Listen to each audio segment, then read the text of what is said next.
अस्सलामुअलैकुम नाज़रीन। एक दिन की बात है, गर्मी का मौसम था, सूरज जोरों पर था और हर तरफ धूप ही धूप थी। एक कौवा बहुत प्यासा सा था। वह पानी की तलाश में इधर उधर उड़ता रहा, लेकिन कहीं पानी न मिला। आखिरकार वह एक बाग में पहुंचा। वहां उसने एक मिट्टी का घड़ा देखा। कौवा बहुत खुश हुआ। झांक कर देखा तो घड़े में थोड़ा सा पानी था, लेकिन पानी इतना नीचे था कि उसके चोंच वहां तक नहीं पहुंच सकती थी।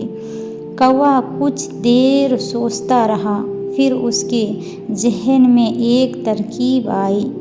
उसने उसी पास से कंकड़ियां चुनना शुरू किया और एक एक करके घड़े में डालने लगा।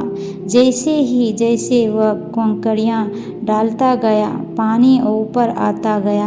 आखिरकार पानी इतना ऊपर आ गया कि कौवा आसानी से पानी चोंच से पी सका। उसने खूब सैर होकर पानी पिया और खुशी खुशी उड़ गया।